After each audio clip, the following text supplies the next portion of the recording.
베드로전서 4장 12절에서 19절 말씀. 사랑하는 자들아, 너희를 연단하려고 오는 불시험을 이상한 일 당하는 것 같이 이상히 여기지 말고 오히려 너희가 그리스도의 고난에 참여하는 것으로 즐거워하라. 이는 그의 영광을 나타내실 때 너희로 즐거워하고 기뻐하게 하려 함이라. 너희가 그리스도의 이름으로 치욕을 당하면 복 있는 저로다. 영광의 영 곧 하나님의 영이 너희 위에 계심이다. 너희 중에 누구든지 살인이나 도둑질이나 악행이나 남의 일을 간섭하는 자로 고난을 받지 말려니와 만일 그리스도인으로 고난을 받으면 부끄러워하지 말고 도리어 그 이름으로 하나님께 영광을 돌리라. 하나님의 집에서 심판을 시작할 때가 되었나니 만일 우리에게 먼저 하면 하나님의 복음을 순종하지 아니하는 자들의 그 마지막은 어떠하며 또 의인이 겨우 구원을 받으면 경건하지 아니한 자와 죄인은 어디에 서리요. 그러므로 하나님의 뜻대로 고난을 받는 자들은 또한 선을 행하는 가운데에 그 영혼을 미쁘신 창조주께 의탁할지어다. 아멘. 베드로전서 1장 16절, 지난주에 말씀드렸던 것처럼 이 말씀은 베드로 사도가 순교를 앞에 두고 당시 환난과 박해 속에 믿음을 지켜가야 할 성도들에게 전하는 그런 말씀입니다. 고난과 환난을 앞에 둔 성도들, 그리고 자신은 순교를 앞에 두고 있습니다. 그 상황 속에서 한자 한자 적어 내려가는 말씀들이 얼마나 비장하겠습니까? 그런 상황 속에서 오늘 1절에서부터 16절 말씀을 적어가고 있다고 하는 것입니다. 그러면서 베드로 사도가 고난에 대해서 말합니다. 여러분, 고난에는 종류가 있고 고난에 대한 이유가 있음을 말씀드리려고 합니다.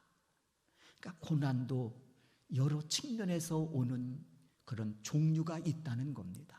왜 그리고 이 고난을 당해야 되는지 분명한 그 이유가 있다고 하는 것이지요. 첫째로 죄로 인한 고난이 있음을 말씀하고 있습니다. 그러면서 이 고난은 부끄러운 고난이라고 하는 것이죠. 이 고난은 당하면 당할수록 부끄러운 고난이에요. 왜요? 죄로 인한 고난이기 때문입니다. 형벌의 의미로서의 고난이에요. 때문에 이 고난은 속히 회개하여 사죄의 은총과 더불어 그 고난에서 벗어나야 하는 것이죠. 두 번째 고난의 종류에 대해서 말합니다. 두 번째 고난은 연단의 의미로서의 고난이 있음을 말씀하고 있습니다. 때문에 이 연단으로서의 감당해야 할 고난은 반드시 승리해서 믿음의 성장을 해야 하고 믿음의 승진의 기회로 삼아서 하나님 앞에 십자가의 군병으로 거듭나야 함을 말씀하고 있습니다. 연단 의미로서의 고난이라는 것입니다. 그러니까 이런 고난에 대해서는 실망하지 말고 낙심하지 말고 믿음의 성장의 기회로 삼고 믿음의 승진의 기회로 삼아 하나님이 기뻐 쓰실 만한 십자가의 군병으로 거듭나야 함을 말씀하고 있는 것입니다. 그래서 이와 같은 믿음으로 감당한 이들의 고백을 보면 하나님, 오히려 그 고난이 제게 유익이었습니다. 이 고난을 통해서 내가 주의 율례와 규례를 배우게 되었습니다. 다시 말하면 고난당하기 전에는 하나님을 바라보고 이해함이 머리로만 국한되어졌었는데 이 고난을 통해서 이제는 제가 하나님을 마음으로 영접하고 하나님을 제가 경험하게 됐습니다 라고 하는 고백을 드리고 있다는 것이지요. 그리고 세 번째 고난에 대해서 그가 말합니다. 세 번째 고난, 믿음의 승리자들이 감당해야 할 고난. 믿음의 승리를 통해서 십자가 군병된 자들이 십자가 고난에 동참함으로써 감당해야 할 고난이 있음을 말씀하고 있습니다. 십자가 고난에 동참함으로, 예수님이 지신 그 십자가 고난에 동참함으로써 감당해야 할 고난도 있음을 말씀하고 있다는 것입니다. 이 고난은 아무나 감당할 고난이 아니지요. 예수님 말씀하시지요. 나를 따르려거든 자기 십자가를 지고 나를 따르라. 이때 말씀하는 그 십자가는 바로 예수님이 이제 지실 그 십자가의 그 고난을 의미하고 있는 줄로 믿습니다. 이 고난은 예수님이 온 인류를 죄악에서 구원하시려고 감당하신 십자가의 고난을 말하는 것입니다. 말할 수 없는 극심한 고난이지요. 예수님도 이 고난을 앞에 두고 너무 고통스러워서 할 수만 있거든 이 잔을 내게서 떠나가게 해달라고 기도까지 하신 고난입니다. 그러므로 이 고난은 자신의 죄 때문에 당하는 고난이 아닙니다. 이 고난은 믿음의 성장을 위한 고난도 아닙니다. 이 고난은 예수님께서 오로지 온 인류를 죄에서 구원하시기 위해 감당하신 십자가 고난입니다. 때문에 그리스도의 고난에 참여하는 것은 주님의 구원 사역에 동참하는 영광스러운 고난이기에 즐거움으로 감당하라고 오늘 본문에서 명합니다. 서두에 말씀드렸지만 오늘 본문은 베드로가 순교를 앞에 두고 한자 한자 비장한 각오 속에 써내려간 말씀입니다. 십자가 고난을 앞에 두고 써내려간 말씀이라는 것이죠. 그러면서 이 고난에 대해서 오히려 기뻐하고 즐거워하라 하고 권면하고 있습니다. 여러분, 이 십자가 고난은 아무에게나 찾아오는 고난이 아닙니다. 믿음의 장성한 분량에 이른 믿음의 사람들이 감당해야 할 고난이기 때문입니다. 우리가 8년 동안 주님의 몸된 거룩한 제단을 세워오기 위해 함께 달려왔습니다. 저는 분명히 믿습니다. 이 거룩한 대열에 하나님 아무나 불러 세우시지 않는다는 사실을 말입니다. 오늘 이 십자가의 고난도 아무나 감당할 수 있는 고난이 아니듯이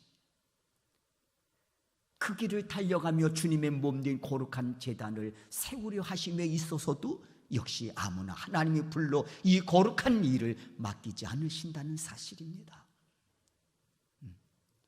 물론 주님의 몸된 거룩한 제단을 세워가는 것, 세상적인 기준으로 보면 좁은 길이고 그리고 감당해야 할 고난의 길임에는 틀림이 없습니다. 그리함에도 불구하고 믿음의 장성한 분량에 이뤄 이 길을 달려가면서도 기뻐하고 즐거워할 만큼 믿음의 성장을 이룬 주의 거룩한 자녀들을 불러 이 거룩한 대열에 세우시고 오늘까지 우리를 주께서 존귀하게 사용하시고 영광받아 주신 줄로 믿습니다. 이 고난을 감당해야 했던 요한, 계시록 1장 9절에서 이렇게 고백합니다.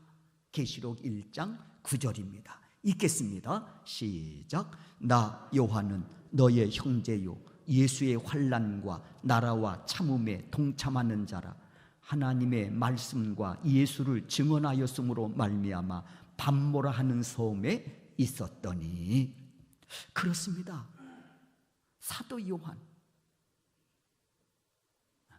요한계시록을 기록했던 사도 요한, 그는 95세에 이르기까지 예수님이 십자가를 지시고 걸어가신 그 길을 따랐습니다. 그리고 이제 생을 마감할 나이가 되었습니다. 그에게 한 가지 소원이 있다면 죽음만이라도 고통 없이 맞이하는 것이었을 겁니다. 그러나 요한의 기대는 여지없이 무너지고 말지요. 왜냐하면 밤모섬이라고 하는 유배지에 보내졌기 때문입니다. 밤모섬이라고 하는 뜻은 여러분 송진이라고 하는 뜻입니다. 송진은 뜨거운 태양빛을 맞고 나오는 진액이지요.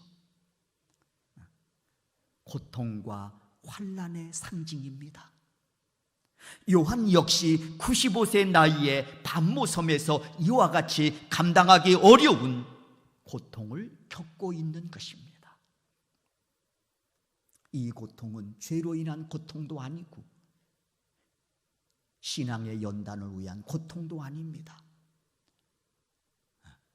예수님이 십자가를 지시고 감당해야만 했던 그 고통을 요한은 함께 짊어지고 나가고 있는 것이죠.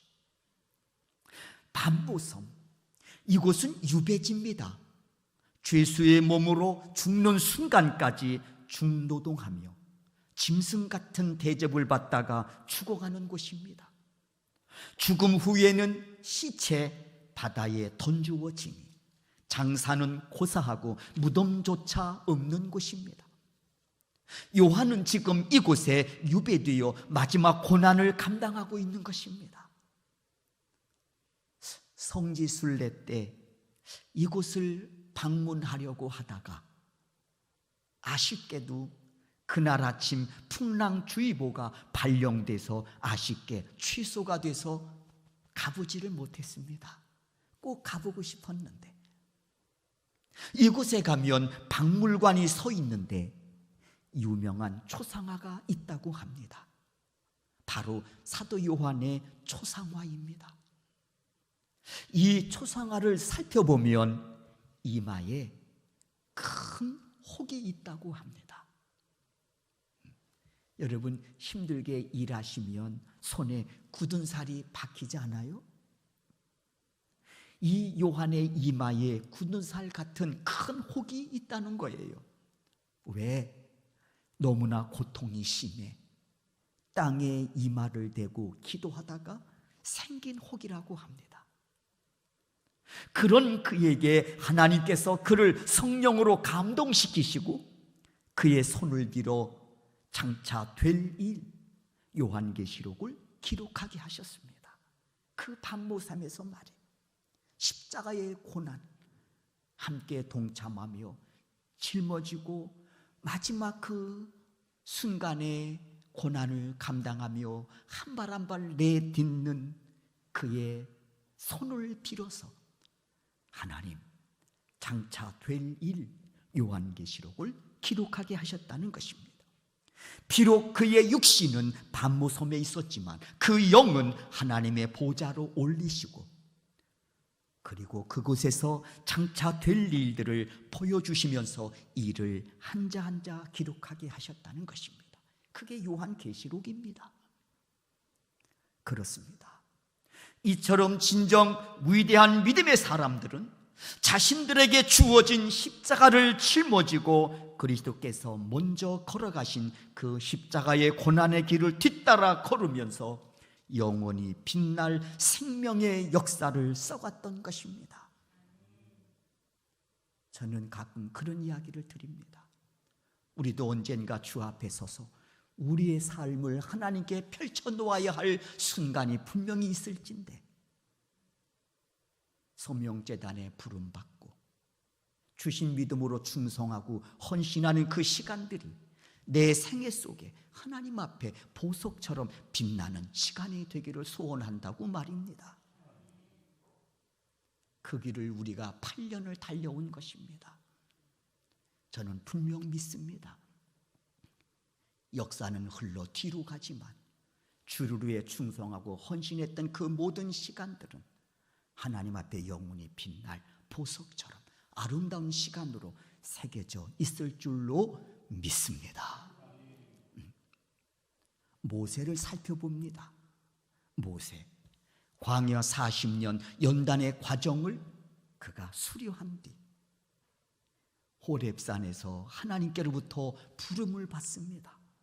그리고 다시 약속의 땅 가나안으로 이어지는 광야 40년 고통의 시간 속에서 모세 오경을 기록하게 하십니다. 그 모세 오경이 창세기, 출애굽기, 레위기, 민수기, 신명기 아니겠습니까? 40년이라고 하는 그 고통을 통해서 하나님 모세를 연단시키시더니 이제는 됐다 하시면서 역사의 무대에 그를 내어놓으시고 다시 40년이라고 하는 광야 여정 속에서 역시 고난의 시간들이지요. 그 고난의 시간 속에서 창세기, 출애굽기, 레위기, 민수기, 신명기 이 귀한 말씀을 한자 한자 기록하게 하십니다. 모세는 하나님께 때가 되어 불려 올라갔지만 믿음으로 그가 써간 생명의 시간 속에서 오늘도 이 모세 오경은 믿음의 사람들에게 읽혀지고 있습니다. 우리 소명교회 역시 그렇지 않을까요? 우리는 언젠가 시간이 되면 우리 모세처럼 하나님께 불려지겠지만 그러나 우리가 믿음으로 감당하여 세워진 주님의 이 몸된 거룩한 제단에서 믿음의 후배들이 주님 오실 그날까지 예배의 처소로 사용하며 구원의 방주로서 진리의 등대로서 교회의 본질적 사명을 다하도록 하나님께서 역사해 주실 줄로 믿습니다. 엘리야는 어떻습니까? 그도 역시 환난과 핍박 속에서 굴하지 않고 갈멜산에서 우상 숭배자들과 한판 벌인 영적 대결에서 승리케 하심으로 하나님이 참 신임을 만인에게 증명케 하시지. 다니엘도 빼놓을 수 없습니다. 그도 역시 바벨론에서 이어지는 적국의 포로의 생활 속에서도 기도하기를 쉬는 죄를 범치 않으려고 사자굴에 들어가는 고통을 마다하지 않습니다. 이에 하나님 다니엘을 사자로부터 안전하게 지켜주시죠. 이에 목격한 다리오 왕은 온 나라와 백성들에게 조서를 내려 선포합니다. 하나님, 다니엘이 믿는 하나님은 살아계신 하나님이시라. 다니엘이 믿는 하나님은 영원히 변치 않는 하나님이시라. 그리고 그 하나님은 다니엘을 사자의 입에서 건져내신 구원의 하나님이라고 선포합니다. 그리고 하나님은 그 고통에서 승리한 다니엘을 통해 구약의 묵시록과 같은 다니엘서를 기록하게 하십니다. 다니엘서, 고난 속에서 진주와 같은 귀한 말씀으로 그로 하여금 기록하게 하신 것입니다. 신약으로 넘어와 세례 요한 역시 그가 광야로 나가 약대 털옷을 입고 메뚜기와 석청이를 먹으며 회개하라 천국이 가까웠느니라 외치며 주의 오심을 예비하는 길은 분명 주님이 앞으로 걸어가실 십자가 고난의 길이었습니다. 그러나 세례 요한은 자신의 영혼을 하나님께 의탁하고 즐거움으로 그 길을 예비하며 자신도 그 길을 걸어 완주했습니다. 그리고 바울 역시 고린도후서 11장을 통해 이 길을 달려가기 위해 감당했던 고난들, 십자가 고난, 그 길을 달려가기 위해 감당했던 고난들, 그리고 아직도 감당해야 할 고난들이 기다리고 있음을 고백합니다. 고린도후서 11장 23절에서 27절입니다. 우리 다 같이 함께 읽습니다. 시작.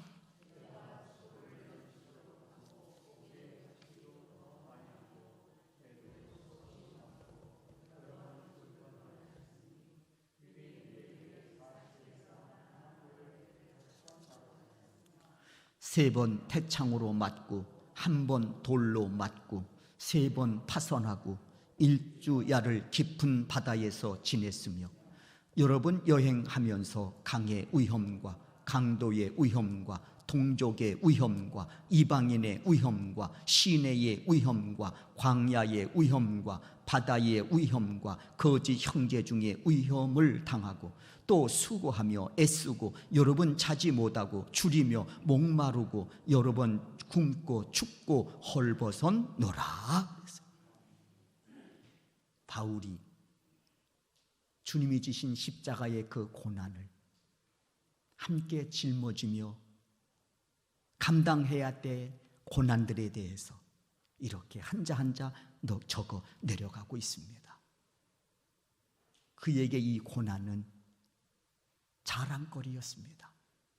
그에게 이 고난은 기쁨이었습니다. 그에게 이 고난은 즐거움이었습니다. 우리 역시 믿음의 사람으로 연단을 위해 감당해야 될 고난들이 있고, 함께 주님과 우리 역시 짊어져야 될 십자가의 고난들이 있습니다.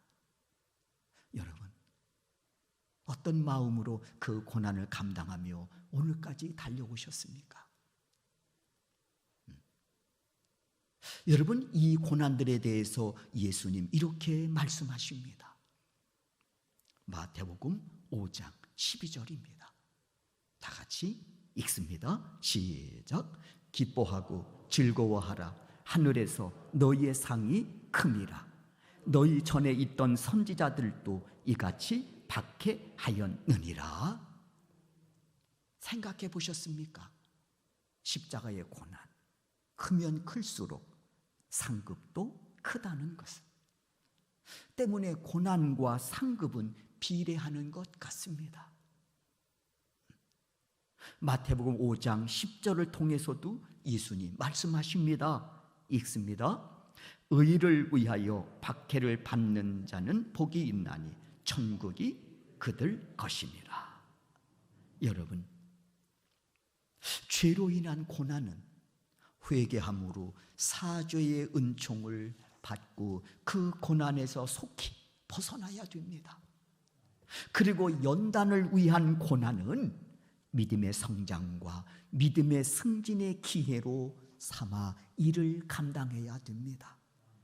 마지막으로 주님의 십자가 고난에 동참하는 그 고난은 즐거워하고 기뻐함으로 감당하라고 우리에게 권면하고 있습니다. 이유는 분명합니다. 이를 통해 하나님 영광 받으시기 때문이고, 또 하나는 그날의 영원한 상급으로 우리에게 주어질 것이기 때문인 줄로 믿습니다.